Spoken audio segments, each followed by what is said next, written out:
Bueno, tal como adelantamos en nuestras dosis máxima de hoy, vamos a brindar un homenaje a todos los bioquímicos que celebraron su día el jueves pasado.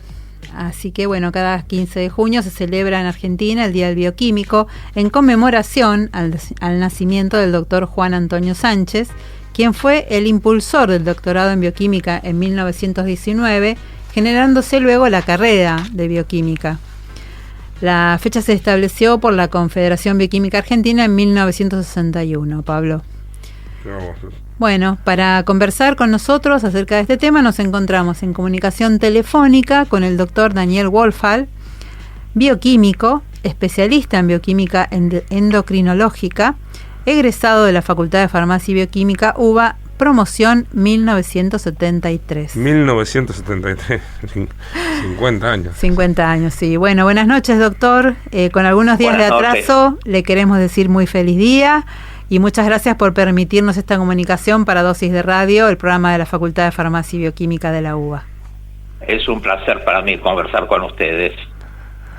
Bueno, Pablo Soto los saluda, buenas noches ante todo. Buenas noches, Pablo, ¿cómo estás?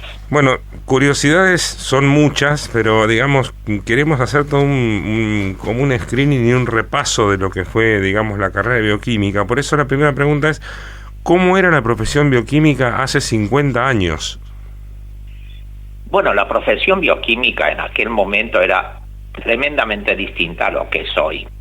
En aquella época, muchos de los métodos eran un tanto empíricos.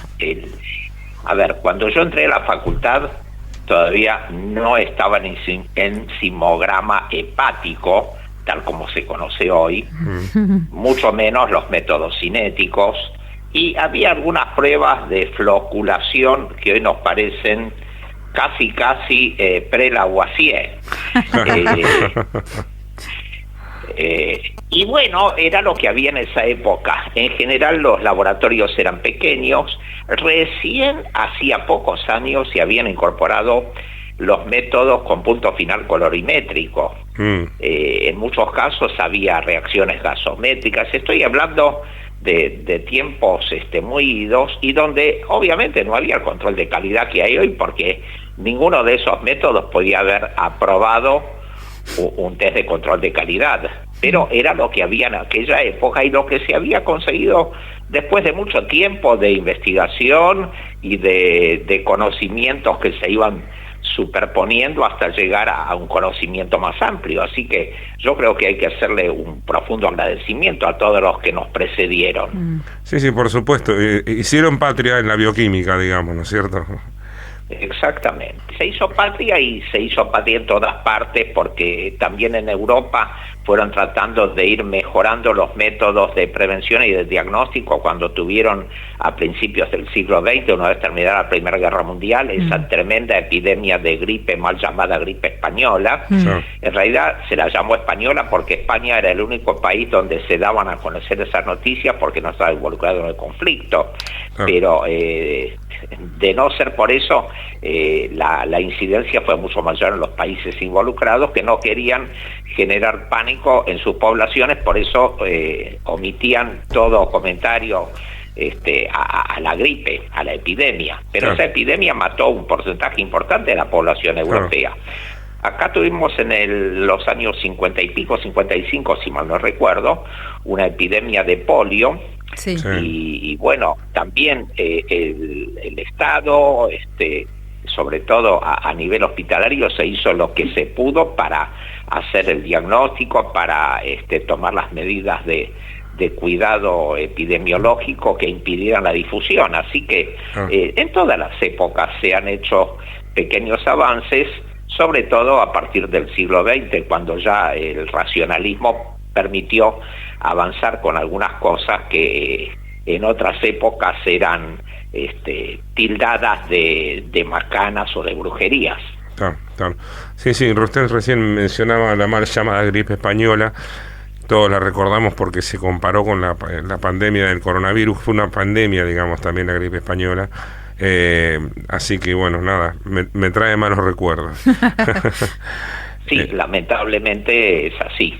Claro. Y en algunas cosas se aprendió y en otras, como nos ocurre siempre a los humanos, las dejamos de lado y volvemos a repetir el mismo error. Claro.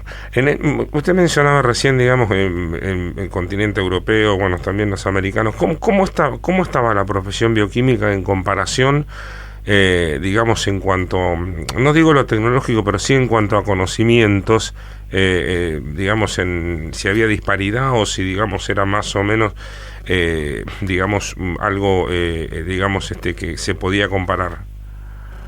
¿De qué época me estás preguntando? No, de los últimos 50 años, digamos. Yo personalmente pienso que no estamos tan atrás en cuanto a conocimientos, pero sí vamos a la saga en cuanto a la incorporación de los conocimientos a la práctica, por motivos claramente económicos. Pero nuestros profesionales, cuando les ha tocado salir del país, y varios de mi promoción han salido del país porque se han visto obligados por situaciones diferentes, y todos han tenido éxito en el desarrollo de sus conocimientos en otros lugares. O sea, lo que nos ha impartido la UBA le ha sido muy útil a la gente acá y afuera. La UBA todavía está dentro de las mejores universidades del mundo, y si bien la aplicación de la educación profesional y científica ha cambiado en algunos aspectos en los últimos años, me parece que seguimos estando arriba. Ojo, tampoco tenemos que creer que somos los mejores, pero estamos en condiciones de pasar a ser los mejores cuando nos toca desarrollarnos en otros ámbitos. Claro, sí. Así que, y cuando digo los mejores, no pretendo hacer chauvinismo de ninguna manera. Quiero decir que nos hemos desarrollado correctamente, bien. Claro. No en la cola, en el furgón de cola de los conocimientos. Claro. Sí, incluso, digamos, yo siempre lo menciono en varios programas que estamos viviendo después de varios muy buenos decanatos, de varios mucho desarrollo profesional, digamos, y mucha investigación. Siempre digo que volvemos a la época, estamos volviendo a la época de oro que fue en la década de los 60, por ahí, digamos, ¿no es cierto? Yo creo que en este momento la UBA está, como dice usted, digamos, en primer plano en el mundo, digamos, ¿no es cierto? Es entre los primeros planos. Yo creo que sí, lamentablemente la noche de los bastones largos nos hizo perder muchísimo conocimiento, muchísimos investigadores valiosos. Sí. Y bueno, ya llorar sobre la leche derramada no tiene sentido. Lo que se ha podido conseguir después, bien. Algunos de nuestros investigadores tuvieron éxito acá, otros tuvieron éxito afuera con las armas que habían incorporado acá, como el caso de Milstein, que no fue egresado de nuestra facultad, sino de Exactas. Sí. Claro, sí. Y los trabajos de Leluar. Yo he estado en el IBIME, que es donde trabajaba Leluar, y tuve ocasión de ver su famosa sillita de material muy precario, donde él se sentaba para diagramar los trabajos de investigación. Trabajos hechos con elementos muy básicos, pero muy bien planeados. O sea, se usaba el cerebro más que la alta tecnología de instrumental. Claro. Antes de pasar a la siguiente pregunta, digamos, un comentario, que es que usted mencionaba la noche de bastones largos, que hizo que emigraran muchos profesionales capaces, digamos, del país, y yo espero, digamos, que mejoren las condiciones económicas, que los próximos gobiernos, los gobernantes, mejoren, porque también está habiendo una emigración muy grande a través de la situación económica que se está viviendo en el país, ¿no es cierto? Obviamente no es comparable con la noche de los bastones largos, pero estoy, digamos, en relación por mi actividad, digamos, con profesionales, muchos de ellos argentinos, tanto en Latinoamérica como en Europa, que han emigrado precisamente porque las condiciones laborales son mucho mejores. Y como dice usted bien, no solamente se han adaptado, sino que han transmitido o aportado sus conocimientos a otros países, lo cual, digamos, es algo realmente que duele un poco, ¿no es cierto? Duele, nos puede poner orgullosos de que se haya que se haya dado así con gente nuestra, y en los países del primer mundo han recibido profesionales de varios países de la periferia, en algunos casos de países de la periferia cuyos habitantes graciosamente solían ser subestimados a principios del siglo XX como pertenecientes a grupos étnicos de menor desarrollo intelectual. Lamentablemente eso ocurrió, y ahora creo que es un tema que se ha resuelto favorablemente en cuanto al igualitarismo. Claro. ¿Qué expectativas tenía el egresado de la Facultad de Bioquímica con título en mano hace 50 años? Yo creo que la mayor parte de nosotros tenía la expectativa de, proviniendo en general de familias obreras o de clase media o baja, tener un ascenso social instalándose para hacer análisis clínicos o trabajando en algún lugar importante también en el mismo rubro, pero además hubo gente que entró a la industria y que se desarrolló bien ahí. No fueron la mayor parte, creo que la mayor parte de nosotros empezó en los análisis clínicos, que en esa época obviamente eran muchísimo más precarios que ahora, ¿no? La expectativa en esa época era empezar con un pequeño laboratorio y un trabajo personal, artesanal, que está muy, muy lejos de lo que se está haciendo ahora. En aquella época, los análisis clínicos era, al ser un trabajo bastante artesanal, era una tarea en la que se empleaban más las manos que el cerebro. ¿Qué quiero decir con esto? Era tanto el tiempo que insumía la ejecución de los análisis clínicos que estábamos más atentos a que se hiciera eso bien que a toda la parte clínica del paciente, donde hoy tenemos muchísima más intromisión, porque hemos dejado de ser voy a usar un término poco académico, los pichis de los médicos, los que cumplíamos las órdenes de los médicos para pasar a ser los colaboradores y en algunos casos los que permitimos que el médico llegue a un buen diagnóstico y tratamiento. Hoy en día, ojo, quiero hacer una mención muy especial a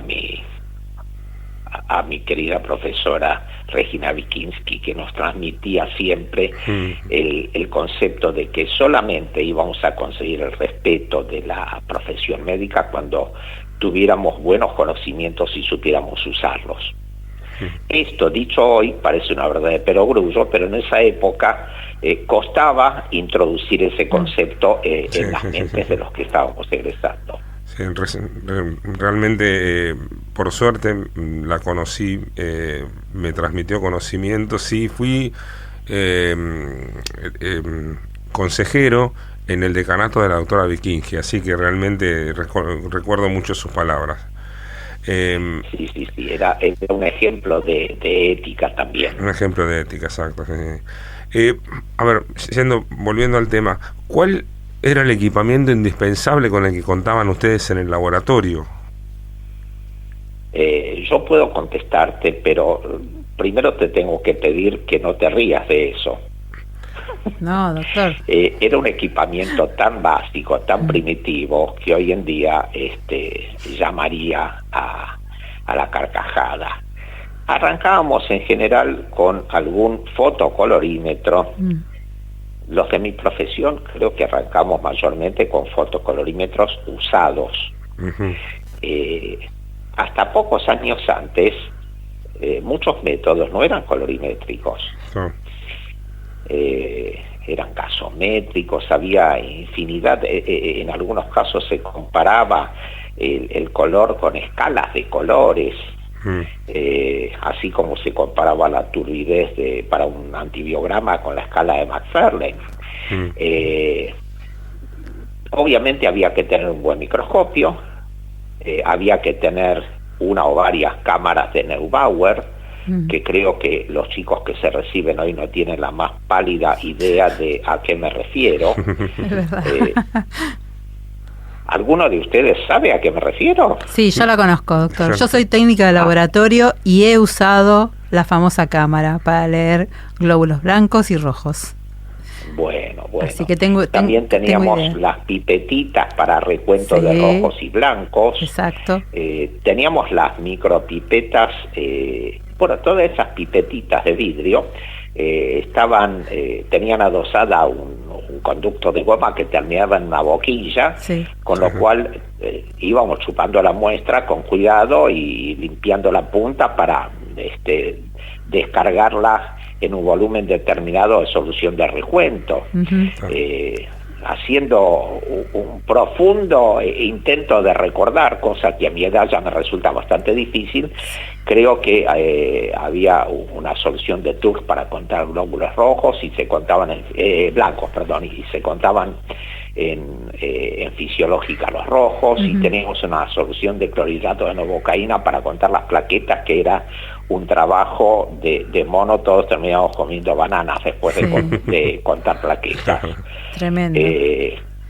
Después estaban los baños María, de incubación, y bueno, se fue lentamente progresando. Incluso progresó ¿cómo les podría decir? La industria local. Hemos tenido algunas empresas localmente que empezaron fabricando fotocolorímetros, luego espectrofotómetros, y que de a poquito fueron metiendo en los mismos algo de tecnología que gradualmente se fue transformando en analizadores o autoanalizadores, una vez que la robótica entró a tallar fuerte con esos procedimientos afuera y también acá. En algunos casos copiaron modelos, en otros casos introdujeron mejoras, y se hicieron algunos aparatos interesantes que lamentablemente la globalización dejó fuera de competencia. Sí, pero los ingenieros que trabajaron en eso en el país hicieron algunos trabajos muy importantes. Sí. Yo, de hecho, tengo un Metrolab del año 78, que fue uno de los primeros equipos, que lo tengo ahí, en el laboratorio, que era uno de los equipos que medía cinética. ¿Un Aerolab MK1? Sí, exacto. Todavía lo tengo. Yo lo tengo, después lo puse acá en un museo que tengo en el laboratorio. Bueno, pero también tengo en algún cajón todas las pipetas para contar glóbulos. Bueno. Tengo un montón de cosas y tiene un museo personal, doctor. ¿Cómo? Tiene un museo personal, doctor. Sí, hice un museo acá en el laboratorio, que se lo muestro solamente a los colegas, porque no tendría sentido que lo vean los pacientes, que van a entender los pacientes. No, los pacientes no, claro. Pero cuando viene alguien de visita, y ustedes están invitados, lógico, les hago ver todo esto. Perdón, ¿se está escuchando? Sí. No, se escucha, doctor. Tengo también como recuerdo algunos libros que trajo mi abuelo cuando vino al país. Mi abuelo nada que ver con la bioquímica, pero era ingeniero químico, y vino a principios de los 30, y él se trajo libros con los que había estudiado. ¿Con qué libros se estudiaban en Europa Oriental? Con libros alemanes y franceses. De fines del siglo anterior. Entonces tengo algunos libros en francés que datan de fines del siglo XIX, que son realmente de colección interesantes. Bueno, realmente es muy interesante. Y quería preguntarle, ¿cómo era la relación me imagino que no eran, digamos, una gran cantidad de bioquímicos, pero cómo era la relación entre los colegas? Mira, ¿era colaborativa? ¿Era, digamos, Entre los colegas de la misma promoción siempre tuvimos un hábito sumamente colaborativo.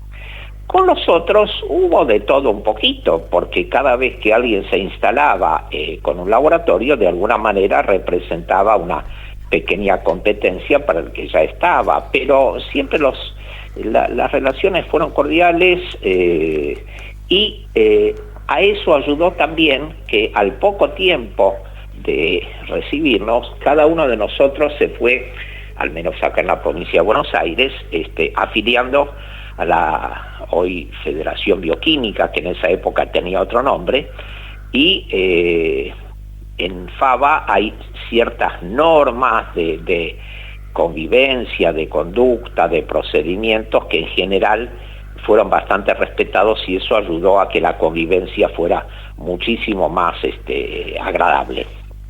Bien. Sigue siendo así al día de hoy. Bien, perfecto. En forma resumida, porque es una pregunta muy amplia, pero ¿cómo, digamos, si usted puede resumir cómo evolucionó el ejercicio de la profesión bioquímica en estos años? Mira, te podría decir que cuando nosotros empezamos teníamos algunos métodos que aún se usaban. Por ejemplo, para ver la función tiroidea se hacía todavía el iodo proteico. No sé si alguno de ustedes oyó hablar del iodo proteico. Se calentaba una muestra de sangre en una mufla, se determinaba después de varios pasos el iodo que se encontraba en él. Todavía algunos, yo no lo hice, pero recuerdo que en el hospital de clínicas, en el querido hospital de clínicas, nos enseñaban las gonadotrophinas hipofisarias por métodos biológicos, se medían 17 cetoesteroides y 17 hidroxicorticoides con métodos extractivos. La química común se hacía previa desproteinización para varios analitos, como el ácido úrico y la creatinina. Era tan básico todo. En aquella época en que nos recibimos, la gran novedad era que ya no había que usar los sapos para hacer las pruebas de embarazo. Había aparecido el famoso, y disculpen que haga el nombre comercial, el famoso ortotest. Claro. Imagínense cómo lo atrasado que estaba, claro, todo. ¿Y pero también cómo fue evolucionando todo esto? ¿Cómo fue evolucionando todo esto, digamos, desde su visión? Mira, fue evolucionando a medida que se iban dando los conocimientos afuera también. En el país, omití decir, muchos de los reactivos que se usaban en esa época eran reactivos caseros, o sea, fabricados en el laboratorio. Obviamente no se podía hacer demasiado control de calidad sobre eso. El control de calidad empezó después en los años 80 y se plasmó bien con algunas entidades que empezaron a manejar los controles de calidad masivos, con muchos laboratorios participando. Costó un poquito introducir el concepto de la necesidad de lo mismo, pero se hicieron.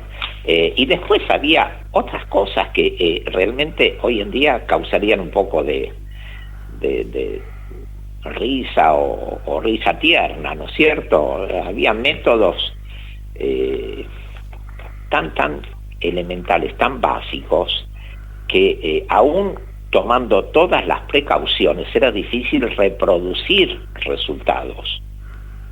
No sé si se entiende lo grave que era eso. Reproducir resultados era difícil. Lentamente se fueron ajustando las cosas, se fueron mejorando los tiempos, aún antes de la automatización. Ajustar los tiempos, los procedimientos, las cantidades, etcétera, hasta estandarizarlos bien, llevó a que después se pensara que la mejor manera de respetar esos procedimientos era la robotización de los mismos, pero iban a pasar unos 20 largos años para que eso ocurriera.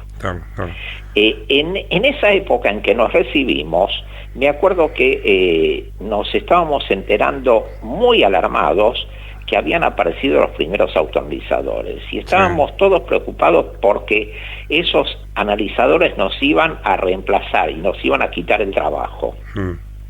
No se entendía todavía que esos analizadores nos iban a ayudar a hacer mejor el trabajo, a usar menos las manos y más el cerebro.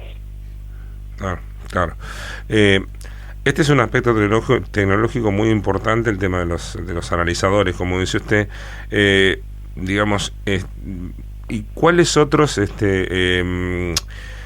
aspectos tecnológicos fueron implementados en el laboratorio y resultaron también significativos? Bueno, a partir del descubrimiento del procedimiento para aislar los anticuerpos monoclonales, se generaron varias metodologías que de a poco se fueron incorporando en algunos o en la mayor parte de los laboratorios. A ver, a principios de los 60, Berson y Yalow reciben el Nobel por haber desarrollado el radioinmunoensayo. Sí. El radioinmunoensayo tenía el problema, lógicamente, de que era una cosa reservada para las élites, digamos. No todo el mundo manejaba radioisótopos, y los isótopos a su vez trabajaban mayormente con yodo 125, con lo cual la estabilidad era bastante reducida. Entonces había que tener volúmenes interesantes de trabajo, lo cual solamente podían hacer algunos colegas que reunían muestras de otros laboratorios y que las procesaban en conjunto.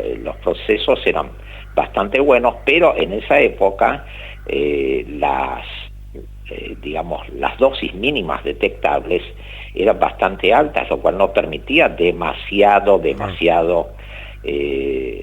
capacidad de diagnóstico en algunas patologías. A medida que se fueron mejorando esas cosas, sobre todo a partir de los anticuerpos monoclonales que permitieron hacer mejores test de ELISA y después de quimioluminiscencia, las inmunocromatografías, todo eso fue ayudando a que se popularizara y mejorara el diagnóstico. Sobre todo, yo reitero siempre este concepto mío de trabajar menos con las manos y más con el cerebro, pensar un poquito, este resultado me cierra, no me cierra, lo repito, llamo al paciente, le pido que me recuerde qué medicación está tomando para ver si este resultado obedece a alguna interferencia o no. En los laboratorios pequeños eso era factible, pero las condiciones económicas de volúmenes chicos de muestras no permitían demasiado desarrollo instrumental. En los laboratorios grandes había más desarrollo instrumental, pero había menos tiempo para hacer esa tarea de acercamiento al paciente tan importante que hacían los laboratorios chicos. Con lo cual nunca terminaba de cerrar todo el círculo. Esta pregunta, digamos, es muy personal. ¿Usted cree, digamos, que la incorporación de tanta tecnología en los laboratorios, sobre todo los laboratorios grandes de los hospitales, los más modernos y todo, digamos, ha, digamos, quitado un poco de conocimiento básico a las generaciones modernas, o eso se mantiene, digamos? Y todo depende de cuánto quiera el bioquímico a cargo de ese servicio saber sobre lo que realmente está ocurriendo dentro de los analizadores. El que simplemente se conforma con poner el tubo y ver el resultado sin saber lo que está ocurriendo adentro puede ignorar un montón de cosas y pasar por alto aspectos de la parte analítica que influyen en los resultados y que pueden dar lugar a un resultado que está sesgado respecto a lo que debería dar por motivos, por ejemplo, preanalíticos. Hoy en día la parte preanalítica, que en esa época ni se nos ocurría pensar en eso, es fundamental. Y entonces poder hacer un análisis de los análisis que vas a hacer y no solamente poner automáticamente el tubo en el rack para que entre en el aparato y te dé un resultado, es importante. Por eso la bioquímica tiene que ver cada vez más con la parte clínica. Si no se maneja la parte clínica, la bioquímica digamos comercialmente puede servir que un mega laboratorio te tire 800.000 resultados por día. Pero el que tiene que hacerse cargo de la evaluación de ese resultado es el bioquímico que recibe el resultado de esa muestra que derivó y tiene que saber si ese resultado es coherente o si tiene que verificar la muestra, la parte preanalítica, si tiene que verificar que no haya habido una sustitución de identidad, por poner un ejemplo cualquiera, en la toma de muestra, tiene que ver si no hubo problema post-analítico, tiene que analizar todo desde el punto de vista de su sistema informático, que es otra cosa que cuando me recibí no tenía nadie. Claro, sí, habría que hacer todos los cálculos a mano. Claro, pero además con el riesgo de que te equivoques al hacerlo. Claro. Yo me acuerdo que mi papá en algún momento se había apiadado de mí y me había regalado una calculadora que hacía las operaciones básicas. Eso. Un genio, papá. Y sí, pero una calculadora que hiciera lo básico, para no tener que seguir usando los cálculos con logaritmos, claro, y todo eso. Claro, sí. Otra de las cosas que la facultad nos dio y que después durante muchos años no usamos fueron las herramientas para hacer estadística y bioestadística. Claro, sí, yo tuve ocasión de volver a conectarme con una colega de la facultad a raíz de un trabajo estadístico que hicimos sobre insulinoresistencia, y ella nos dio una linda mano para la evaluación. Creo que ya se debe haber jubilado la doctora Garrido de matemáticas, ¿no? No sé si ustedes la llegan a conocer. Sí, la hemos conocido, la doctora. Bueno, entonces, en esa época no se le daba demasiada relevancia a nivel del laboratorio clínico a la bioestadística, salvo que se quisieran presentar trabajos masivos o de corte transversal de una población para poder extraer de ahí conclusiones útiles para la profesión, para la población en general, ¿no es cierto? De a poquito los que tuvimos ocasión de ir metiéndonos en esa área, nos terminó gustando mucho. Tengo que reconocer que en algún momento el tema de la bioestadística me atrapó como atrapó a mucha gente. Bueno, queremos recordarle... ¿Cómo? No, aguarde un momento, doctor. No, queremos recordarle a la audiencia que nos encontramos dialogando con el doctor Daniel Wohlfahrt, egresado de nuestra facultad como bioquímico en el año 1973. Sí, continúe, doctor. Bueno, estábamos... ¿de qué estábamos hablando? Porque a esta edad suelo olvidarme de lo que hablé medio minuto antes. No, básicamente recordando un poco todos los aspectos significativos que ha vivido en el laboratorio, ¿no es cierto? Pero antes me gustaría recordar un par de cositas previas, porque no hablé de la entrada a la facultad. Nosotros entramos a la facultad haciendo el curso de ingreso en el año 67, cuando estaba permitido hacerlo junto con quinto año de la secundaria. Una medida muy, muy interesante que nos permitió a muchos ganar un año de tiempo en nuestras vidas. Y que además nos permitió estar en contacto con algunos libros muy valiosos que nos permitieron tener un panorama de la ciencia interesante. Además nos permitió conocer a Héctor Fernández. Héctor Fernández, seguramente ustedes lo han conocido. Sí, el doctor Fernández, ¿cómo no? Un prócer de nuestra facultad. Sí, uno de los tipos más queridos. Yo tuve la satisfacción de trabajar con él en el curso de ingreso. Yo dicté química en el curso de ingreso, no me acuerdo si fue en el 72 o en el 73. Y trabajamos bastante coordinando las clases, etcétera. Algunos de los chicos que estaban haciendo el ingreso ese año son hoy gente de muchísimo prestigio. El otro día estaba leyendo un trabajo en el que estaba Alberto Lazarowski, que ahora es el director de la carrera de especialistas en hematología, tengo entendido, ¿no? Sí. Y sí, Albertito fue alumno mío en ese curso de ingreso en el 73. Me parece que algunos más de cuyo nombre en este momento no consigo acordarme y que hoy son gente muy, muy prestigiosa, también andaban por ahí. Y toda esa gente lo recordó siempre muy bien a Héctor. Nosotros lo llevamos porque en mi promoción hace varios años decidimos juntarnos todos los fines de año a celebrar. En algún caso sabemos que celebramos un año más de egresados y en otros casos después de alguna copa ya no sabemos qué estamos celebrando, claro. Pero lo celebramos igual. Claro.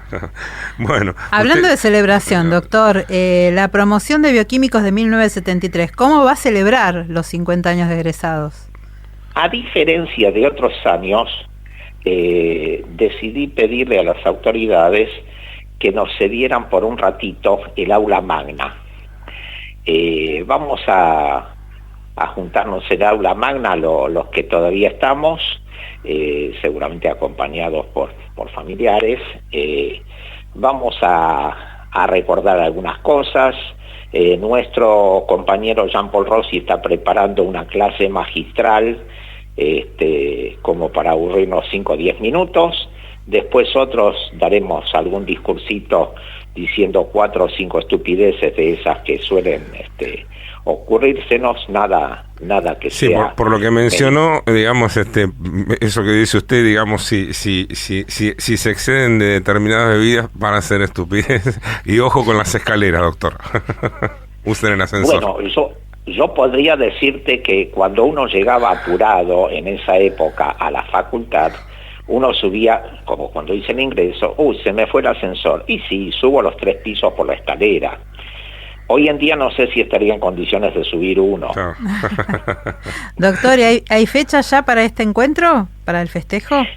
Sí, el 3 de noviembre. Ah, perfecto.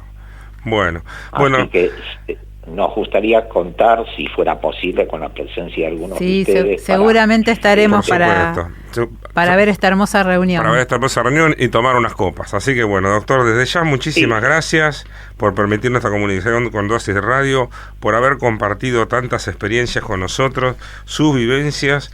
Le deseamos un feliz reencuentro en el mes de noviembre, en la celebración de los 50 años de la carrera de bioquímica. Y bueno, realmente un libro viviente. Un placer escucharlo, doctor. Quiero agregarles que varios colegas vienen desde el exterior para participar de estas reuniones. Qué hermoso. Qué Viajan específicamente para compartir esa cena, almuerzo, o en este caso la reunión del aula magna. Es que es un encuentro único. Una idea del afecto recíproco. Es un encuentro único, doctor. Y sí, para nosotros es importante. Sí. Bueno, doctor, muchísimas gracias. Le mandamos un fuerte abrazo y bueno, nos veremos en el mes de noviembre. Gracias a ustedes, espero no haberlos aburrido demasiado. No, para nada. Todo lo contrario. Todo lo contrario. Bueno, un gusto, doctor. Buenas noches. Adiós. Así pasó por Dosis el bioquímico Daniel Wotfall, especialista en bioquímica endocrinológica, egresado de la Facultad de Farmacia y Bioquímica, UBA, en la promoción 1900.